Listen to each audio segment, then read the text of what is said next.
అందరికీ నమస్కారం. ముందుగా నేను మీడియాకి థ్యాంక్స్ చెప్పాలనుకుంటున్నాను. ఈ సినిమాని మేము తీస్తే మీ భుజాల మీద జనం దగ్గరికి తీసుకెళ్ళారు. సీరియస్లీ మా బాటమ్ ఆఫ్ మై హార్ట్ మీ అందరికీ మనస్ఫూర్తిగా పాదాభివందనం. ఎందుకంటే ఇందాక నేను వంశీ కూడా అదే మాట్లాడుకుంటున్నాం. అంటే నిజంగా ఇది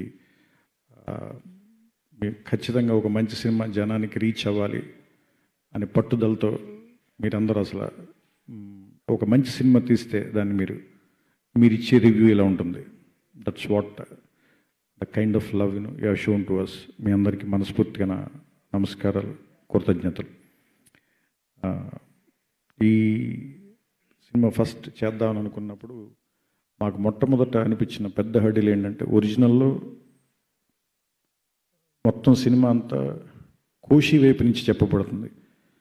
సో ఈ సినిమాని భీమ్లా నాయక్ సైడ్కి ఎట్లా తీసుకురావాలి, బ్యాలెన్స్ ఎట్లా మార్చాలి, how to shift the balance అనే దాని మీద చాలా ఎక్కువ డిస్కషన్ జరిగింది మా అందరికీ, టీం అందరికీ. సో అప్పుడు అడవికి సెల్యూట్ చేయడంతో స్టార్ట్ చేస్తే భీమ్లా నాయక్ క్యారెక్టర్ని అడవికి ఇంకా దగ్గరగా తీసుకెళ్తే సో దట్ అతనికి మోర్ జస్టిఫికేషన్ దొరుకుతుందని నాకు అనిపించింది. సో అందుకని మల్లన్న కోముద్ద మట్టి తల్లి కోముద్ద అని ఒక పోయం అనుకుని, with that actually we have started his journey. దాంట్లోకి కోషిని తీసుకొచ్చి ఇంటర్ట్వైన్ చేయడానికి ట్రై చేసాం. అందుకే మీరు సినిమా అంతా చూస్తే సినిమా మొత్తం ఒరిజినల్ నుంచి బయటకు వచ్చేయడానికి మేము చేసిన ప్రయత్నం ఏంటంటే, ఎయిదర్ భీమ్లా ఉండాలి, లేదంటే డానీ ఉండాలి, లేదంటే ఇద్దరు ఫ్రేమ్లో ఉండాలి. సో అందుకని క్లైమాక్స్కి వచ్చే పాటకు వచ్చేసరికి స్ప్లిట్ స్క్రీన్ చేసి ఇద్దరిని పెట్టాం. సో ఒక ఏముంటుందని యూనిఫామ్ జర్నీ ఉండాలి ఇద్దరిది. వీడు ఎట్లా ఉంటాడు, వాడు ఎట్లా ఉంటాడు. వీళ్ళ వైఫ్ పెరగమంటుంది, వాళ్ళ వైఫ్ తగ్గమంటుంది. వీళ్ళ వైఫ్ గొడవ చేయమంటుంది, వాళ్ళ వైఫ్ కాంప్రమైజ్ అవ్వమంటుంది. సో అన్నీ మీరు జాగ్రత్తగా ఇప్పుడు అబ్జర్వ్ చేస్తే ప్రతి సీన్కి కౌంటర్ వీళ్ళు వాళ్ళ కుటుంబం వాళ్ళు మాట్లాడుతూనే ఉంటారు. అలా చేసాం సినిమా. సో దట్స్ హౌ మేము ఏమంటుందని అయ్యప్పని కోశం నుంచి దూరం జరిగే ప్రయత్నంలో ఇది మేము చేసిన ఒక ప్రయత్నం. ఎందుకంటే అది కూడా చాలా బలమైన కథ. సో ఒక గొప్ప కథ తాలూకు లక్షణం ఏంటంటే, ధృతరాష్ట్రులాగా మన కౌలించుని వదిలిపెట్టదు అది. సో ముందు దాని మీద ఉన్న ప్రేమను చంపుకోవాలి, మనం దాన్ని నెగేట్ చేయాలి, దాన్ని డిఫై చేయాలి. అప్పుడే దాని నుంచి మనం దూరం జరగగలం. That's what we all tried in this film. And దీంట్లో అట్ ద సేమ్ టైం ఏంటంటే, పవన్ కళ్యాణ్ లాంటి ఒక పెద్ద స్టార్ పనిచేస్తున్నప్పుడు ఆయన్ని ఎత్తటానికి ఆర్టిఫిషియల్గా కానీ కృతకంగా ఉండేటువంటి విషయాలను కూడా ఉండకుండా చేయాలి. అట్ ద సేమ్ టైం ఆయన నుంచి ఆయన అభిమానులు కానీ లేదంటే ఆయన నుంచి ప్రేక్షకులు కానీ కోరుకునే అంశాలను ఎక్కడ తగ్గకుండా ఉండాలి. ఆ రెండింటి బ్యాలెన్స్ చేయడానికి కొంచెం ఎక్కువ కష్టమైంది. సో ఆ ఏరియాని మేము ఒకసారి బ్యాలెన్స్ స్ట్రైక్ చేసామని అనుకున్న తర్వాత ఇంకా మిగతా పనులన్నీ ఫాస్ట్గా జరిగిపోయి, జస్ట్ కోవిడ్ అనే ఒకటి మాత్రమే మాకు మధ్యలో అడ్డం వచ్చింది.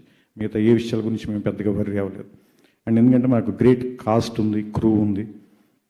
అంటే ఈ సినిమాలో పనిచేసిన చిన్న చిన్న క్యారెక్టర్లు కూడా, సపోజ్ మాణిక్ చౌదరి గారు, ఆయన కూడా ఇందాక ఎక్కడో చూశాను.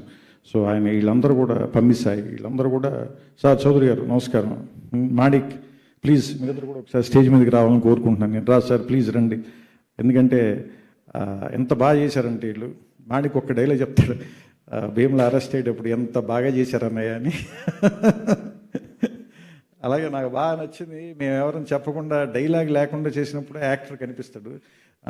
క్రౌడ్ అంతా ఉడుకుతున్నారు, అక్కడక్కడ కాళ్ళ వాసన వస్తున్నప్పుడు ఇలా అన్నా, అది మేము ఎడిట్లో చూసి అనుకునే ఇది ఉంచండి, చాలా బాగా చేశాడు మాణిక్ అని.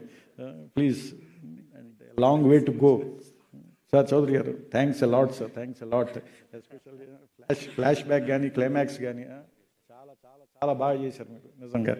సో ఇలా ఏమంటారు, ప్రతి క్యారెక్టర్ చేసిన వాళ్ళు, హరిణి క్యారెక్టర్ కానీ ప్రతి వాళ్ళు కూడా మేము యాక్చువల్గా మేము చెప్పింది తక్కువే, కానీ వాళ్ళు ఏమంటారు దాన్ని రాసిన స్క్రిప్ట్ని చదివి మొత్తం అందరూ ఏమంటారు దాన్ని ఓన్ చేసుకున్న విధానం కానీ నాకు అర్థమవుతుంది. ఏంటంటే Telugu new generation actors, not Telugu, Indian new generation actors are far superior than 80s and 90s actors.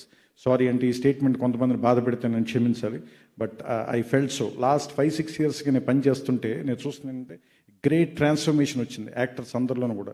వాళ్ళ understanding towards cinema, towards craft, they know a lot of things just dialogues గుర్తుపెట్టుకోవటం, పర్ఫామ్ చేయటం, look మాత్రమే కాదు.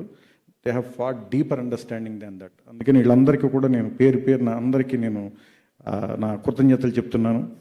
And technicians అందరికీ కూడా, from Sagar to, ఎందుకంటే నేను ఈ సినిమాకి సితారా అంటే కైండ్ ఆఫ్ నా మదర్ ప్రొడక్షన్ హౌస్ కాబట్టి, సో నేను కూడా ఒక ప్రొడ్యూసర్ లాగా మాట్లాడుతున్నాను. సాగర్కి, తర్వాత వంశీకి, తర్వాత మన యుగంధర్, డాన్స్ మాస్టర్ గణేష్ గారు, అసలు 600 మంది డాన్స్ అతను మ్యాడ్. నేను సెట్లోకి ఎంటర్ ఒక 5 నిమిషాలు పారిపోయాను. నేను నా వల్ల కాదు, నువ్వు చేసుకుని, నేను ఇంతమందిని చూడలేను, ముందు ఇంతమంది జనం చూస్తే భయం వేస్తుంది మాస్టర్ నాకు. సో అసలు దాన్ని వాళ్ళందరినీ ఎలా హ్యాండిల్ చేశాడు. Then he shot the whole thing in just 3 days. 3 daysలో చేశాడు అసలు. అంటే అంత జనానంటే ఎంత ప్లాన్ చేసి అంటే he shot the whole song. నాకు మొత్తం తన స్టూడియోలో షూట్ చేసి హోల్ సాంగ్ మా అందరికీ చూపించాడు. ఫస్ట్ నాకు, సాగర్కి, కళ్యాణ్ గారికి, కెమెరామెన్ రవికే చంద్రన్ గారికి, అందరికీ he shot the whole song and showed us. దాన్నే మీరు చూశారు. సో అంటే అంత ప్లాన్డ్గా చేశారు నిజంగా చెప్పాలంటే. గణేష్ మాస్టర్, అలాగే విజయ్ మాస్టర్, ఫైట్ మాస్టర్ కానీ, అంటే నిజంగా చాలా ప్రేమతో పనిచేశారు. సో వీళ్ళందరికీ అండ్ యుగంధర్కి అయితే లాస్ట్ మినిట్కి మేము పంపించాలి ప్రింట్లు అంటే పడుకోకుండా అక్కడ కూర్చుని నిజంగా అసలు హింస పెట్టేశాను యుగంధర్ని అయితే. మేమంతా అయిందా అని ఫోన్ కాల్సి ఒక లెవెల్కి వచ్చేసరికి ఇంక మీరు ఫోన్ చేశారు, అయిన తర్వాత నేనే ఫోన్ చేస్తున్నాను. సో ఆ లెవెల్కి తీసుకొచ్చాం అందరినీ. So thanks Yugandhar, thanks Yugi, please. అంటే మన ఇద్దరు journey almost 20 years journey. Thank you. నీకు పైన నిలిచింది, నాకు ఇక్కడ నిలిచిందని. So thanks a lot. అండ్ సాగర్కి ఈ సినిమాని అండర్స్టాండ్ చేసుకున్న విధానం, అండ్ పవన్ కళ్యాణ్ లాంటి స్టార్తో పనిచేస్తున్నప్పుడు కూడా అతను ఇంటిమిడేట్ అవ్వకుండా ఉండటానికి నేను కానీ, వంశీ కానీ, చిన్నబాబు గారు కానీ, we were there all the time. ఏంటంటే నీకేం కావాలో చెప్పు, దాన్ని ఎలా రిలేట్ చేయాలో చేయడానికి మేమంతా ఉన్నాం. So don't get intimidated. నువ్వు ఇబ్బంది పడి వాళ్ళు ఏమనుకుంటారో అని నువ్వు అనుకున్నది మాత్రం రిలేట్ చేయకుండా వదలొద్దు.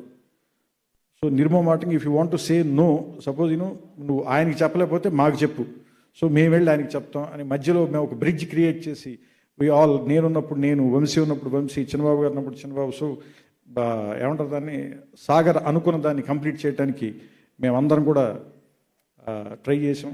అలాగే కిన్నెర మొగలైది నాకు యాక్చువల్గా మేము Bheemla Nayak first song Thaman tune చేసిన తర్వాత తమన్ను నేను కార్లో వెళ్తుండగా నాకు కార్లో చెప్పాడు ఒకసారి, భీమ్లా నాయక్కి ఇలాంటిది ఏదైనా ఒక రిథమ్ కానీ ఒక ట్యూన్ కానీ ఉంటే బాగుంటుంది అనుకుంటున్నాను sir, just listen to one groove అని. దాన్ని వెంటనే రామ్జో గారికి పంపిస్తే రామ్జో గారు ఇమ్మీడియట్గా పాట రాసేశారు. అదంతా అయిన తర్వాత చివరిలో సాగర్కి వచ్చిన ఐడియా ఏంటంటే ఏదైనా ఒక లీనియేజ్ చెప్దాం సార్, భీమ్లా నాయక్ తాలూకు లీనియేజ్ ఏదైనా చెప్దాం అన్నప్పుడు ఎలాంటిది సాగర్ అని అడిగితే then he sent me the video of Mogulaiah garu. ఆయన ఏదో యూట్యూబ్లో ఒక 2-3 years బ్యాక్ ఇచ్చిన ఒక ఇంటర్వ్యూ ఉంటే ఆ ఇంటర్వ్యూది సాగర్ పంపించాడు. పంపిస్తే దాన్ని మేము పెట్టుకుని వెంటనే రామజోగయ్య గారికి చెప్తే ఆయన వేరేది రాస్తే అప్పుడు ఎవరితోనే ఎందుకు ఆయనతోనే పాడిద్దాం, ఎందుకంటే ఎవరి ద్వారా ఈ ఆర్ట్ ఫామ్ బయటకు వచ్చింది, మనకి ఐడియా వచ్చింది ఆయన ద్వారానే కదా అని ఆయన్నే పిలిచి పాడించాం. ఇంకా ఏమంటారు ఐసింగ్ ఆన్ ద కేక్ ఏంటంటే తర్వాత ఆయనకి పద్మశ్రీ అవార్డు రావటం. సో అది మాకు ఇంకా అందరికీ సంతోషం వేసింది. సో అలాగే దుర్గవ్వ గారు, that's a find of Sai, ఆవిడ వాయిస్ ఎక్కడో విని అతనికి చాలా బాగా నచ్చి ఆవిడతో పాట పాడిస్తే బాగుంటుంది అనుకుంటున్నాను సార్ అన్నప్పుడు సో ఖచ్చితంగా పిలిపించి పాడించండి. అంటే ఇది మేము ట్రై చేసినవి కావు. అంటే ఇప్పుడు ఏదో మనం అనుకుని ఫోర్స్గా ఎవరిలో ఒక జానపద కళాకారులు మనం బయట తీసుకురావాలి అట్లా అనుకుని ఎవరు చేయలేరు. మనకి ఆ సిచ్యుయేషన్ కుదిరినప్పుడు, దానికి తగిన వ్యక్తులు ఉన్నప్పుడు, కరెక్ట్ మనలో ఇంటెన్షన్ కరెక్ట్గా ఉన్నప్పుడు ఆటోమేటిక్గా అవన్నీ రిలీజ్ అవుతాయి. సో అట్లా జరిగిన విషయాలు ఇవన్నీ. అండ్ ఫైనల్గా సినిమా రిలీజ్ అయిన తర్వాత అండ్ రాణా, అసలు కోవిడ్ టైంలో రాణా కానీ కళ్యాణ్ గారు కానీ అంతమంది జనం మధ్యలో ఫియర్లెస్గా పనిచేశారు ఆల్ ద ఆర్టిస్ట్. ఎందుకంటే కనీసం మాకు మాస్క్ పెట్టుకునే ఛాన్స్ ఉంటుంది మేము, ఎందుకంటే కెమెరా వెనకాల ఉంటాం కాబట్టి. బట్ ఈ ఆర్టిస్టులు అందరూ ఇంక రిస్క్ చేసి కెమెరా ముందుకు వచ్చినప్పుడు మాస్క్ పెట్టడం కుదరదు. షార్ట్ కెమెరా అన్నప్పుడు తీసేయాలి అందరూ మాస్కులు. ఫస్ట్ మేము ఇప్పుడు కొత్తగా మేము యాడ్ చేసుకున్నది ఏంటంటే రోల్ కెమెరా యాక్షన్. దీనికంటే ముందు first remove your mask then roll camera. అది కొత్తది అలవాటైంది ఇప్పుడు అందరికీ, అసిస్టెంట్ డైరెక్టర్లు అందరికీ కూడా. సో ఆల్ ద యాక్టర్స్ అందరికీ ఇది రిస్కే. బట్ కానీ వాళ్ళకున్న ప్యాషన్ వల్ల ఖచ్చితంగా, ఎందుకంటే మనం వాళ్ళని రెస్పెక్ట్ చేసి తీరాలి, ఎందుకంటే వాళ్ళు ఆ ఛాన్స్ తీసుకుని యాక్ట్ చేశారు. సో అందుకని ఆల్ ద ఆర్టిస్ట్ ఈ సినిమాలో పనిచేసిన వాళ్ళందరికీ మనస్ఫూర్తిగా నేను నా కృతజ్ఞతలు చెప్తున్నాను. And the lens man రవికే Chandan గారు, ఆయన మ్యాజిక్ క్రియేట్ చేశాడు. He shot the whole film in just 57 days. Kind of speed ఆయన స్పీడ్ ఆ ఏజ్కి ఆయన చేతిలో కెమెరా పట్టుకుని ఆయన పరిగెడుతుంటే మేము మ్యాచ్ చేయలేకపోయాం ఆయన స్పీడ్ని.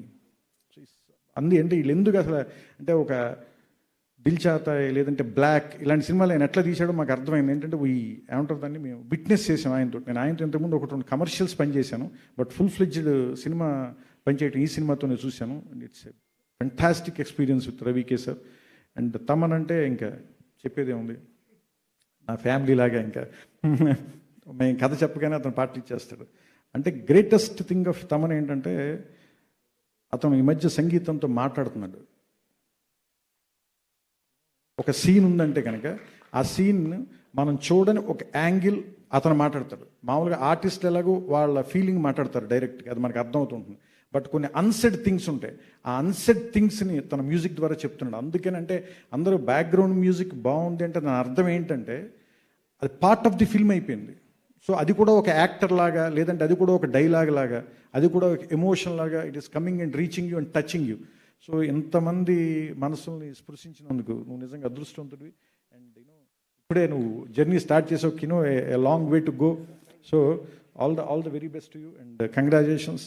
సో మీ అందరికీ మరొక్కసారి మా అందరి తరఫున మనస్ఫూర్తిగా నమస్కారాలు, కృతజ్ఞతలు. ఇంకెవరి పేర్లైనా మర్చిపోయి ఉంటే వాళ్ళని మనస్ఫూర్తిగా నన్ను క్షమించాలి. మీరెవరూ లేకుండా ఈ సినిమా అయ్యేది కాదు. నమస్కారం.